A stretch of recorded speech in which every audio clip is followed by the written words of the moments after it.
今天我们要聊的是一宗刚刚在马来西亚提控的绑架案。这起案件不仅涉及800万令吉的天价赎金，还有一个让人瞠目结舌的反转，被绑架的受害者最后竟然也被警方逮捕了。没错，你没有听错，肉票变嫌犯，这到底是怎么一回事？绑匪是什么来头？法律上又是怎么定罪量刑的？今天就来跟我一起一层一层梳理这个案件。先来看案件的基本事实。2026年7月16日下午5时15分左右，马来西亚雪兰莪州巴打林在野的双威广场一家餐馆内发生了一起绑架案。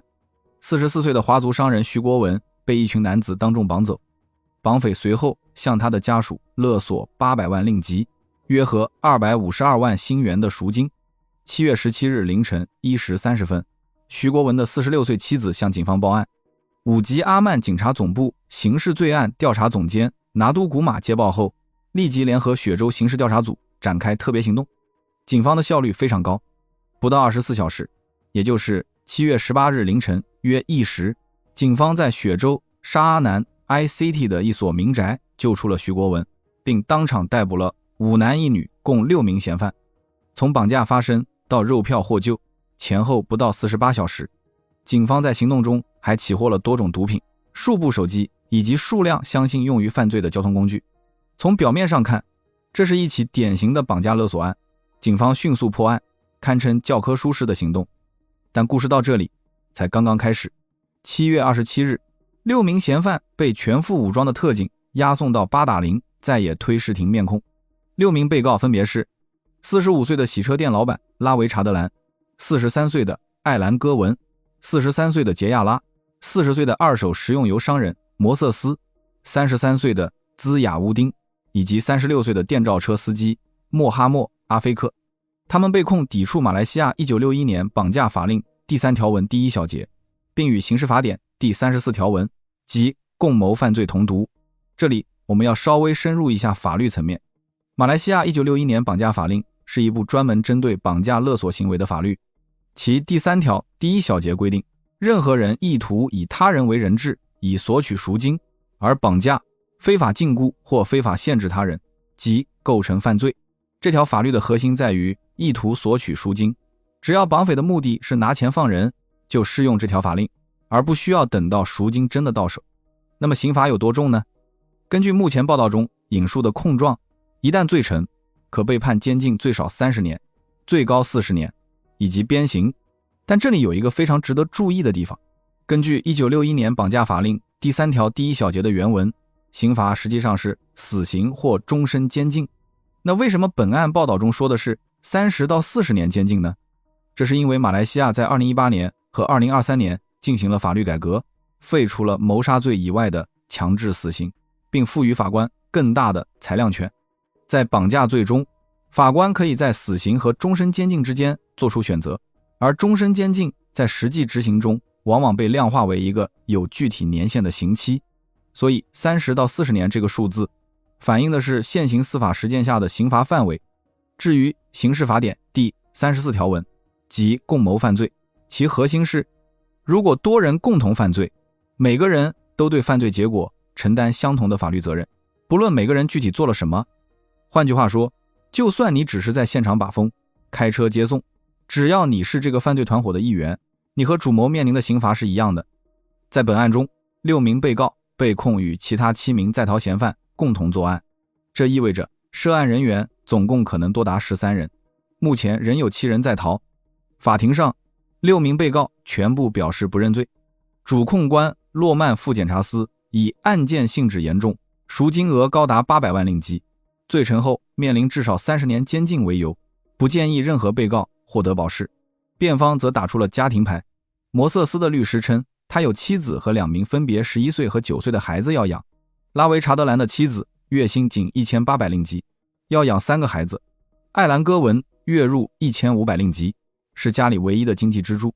兹亚乌丁有3个年幼孩子，莫哈默阿菲克甚至有6个。但法官沙利扎全部驳回，不准任何被告保释，责定9月11日过堂。这里要说明一下，在马来西亚，绑架罪属于不得保释的罪行，除非法庭行使酌情权，否则被告必须一直被羁押到案件审结。法官的裁决是完全符合法律规定的。现在来到这起案件最戏剧性的部分。7月22日，警方召开记者会，宣布了一个震惊各方的消息：被绑架的受害者徐国文也被警方逮捕了。为什么？五吉阿曼刑事调查部总监拿督古马透露，警方深入调查后发现，这起绑架案疑与贩毒集团有关。警方随即援引1985年危险毒品法令特别防范措施，扣留了徐国文。更令人震惊的细节包括，徐国文没有固定职业，雇员、公积金等资料无法显示其稳定工作。他有刑事前科，包括刑事法典第420条关于诈骗的规定。他的尿液检测对毒品呈阳性反应。警方在行动中起获的毒品，暗示案件可能与毒品交易款项有关。与此同时，警方再逮捕2名嫌犯，其中一人是30多岁的前警员，2023年因涉毒被革职。截至目前，警方共逮捕了9人，包括肉票本人。案件的性质从单纯的绑架勒索变成了贩毒集团内部的黑吃黑或内讧。警方表示，仍在调查绑架动机是否与毒品交易款项有关。很多人可能会问，被绑架的人是受害者，为什么反而被抓？关键在这里。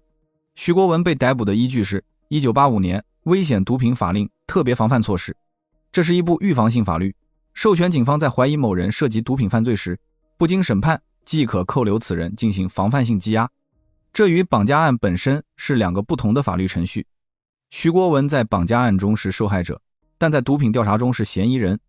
一个人可以在一宗案件中是受害者，在另一宗案件中是嫌犯，两者并不矛盾。另外，如果绑架动机是毒品纠纷，法律上有什么区别呢？从绑架罪的定性来说，没有区别。无论绑匪的动机是单纯的求财，还是毒品交易的黑吃黑，只要他们实施了绑架并意图索取赎金，就触犯了1961年绑架法令第3条第1小节。动机可能影响的是量刑时法官的考量，但不影响罪名的成立。而共谋罪的威力也不容忽视。本案中6名被告被控与其他7名在逃嫌犯共谋犯罪，这意味着即使这7人尚未落网，已落网的6人仍然可以被提控。即使某个人在犯罪中只扮演了很小的角色，只要证明有共谋意图，就要承担全部罪责。这就是刑事法典第34条文的厉害之处。同时，不得保释的规定也反映了法律对绑架犯罪的高度重视。绑架不仅侵犯人身自由，还涉及巨额勒索，对社会治安的破坏极大。法官不准保释的裁决，既考虑到了案件的严重性，也考虑到了被告可能潜逃的风险。这起案件给我们带来了几个重要的启示。第一，法律的制裁是严厉的，30到40年监禁加鞭刑，意味着一旦罪成，这些被告的大半辈子都将在监狱中度过。第二，犯罪动机的调查往往比表面看到的更复杂。一宗看似简单的绑架案，背后可能牵扯到贩毒集团、前警员涉案、毒品交易纠纷等错综复杂的因素。第三，在法律面前，没有人能全身而退，连被绑架的受害者，如果本身涉及犯罪活动，也难逃法律的追究。这起案件将在9月11日过堂，到时候6名被告是会继续抗辩，还是会有新的转折？在逃的7名嫌犯能否落网？贩毒集团的背景到底有多深？我们会持续关注。我是师承法坛，和你一起用法律的眼光看世界。如果你喜欢这类内容，记得点赞、订阅、分享。我们下期见。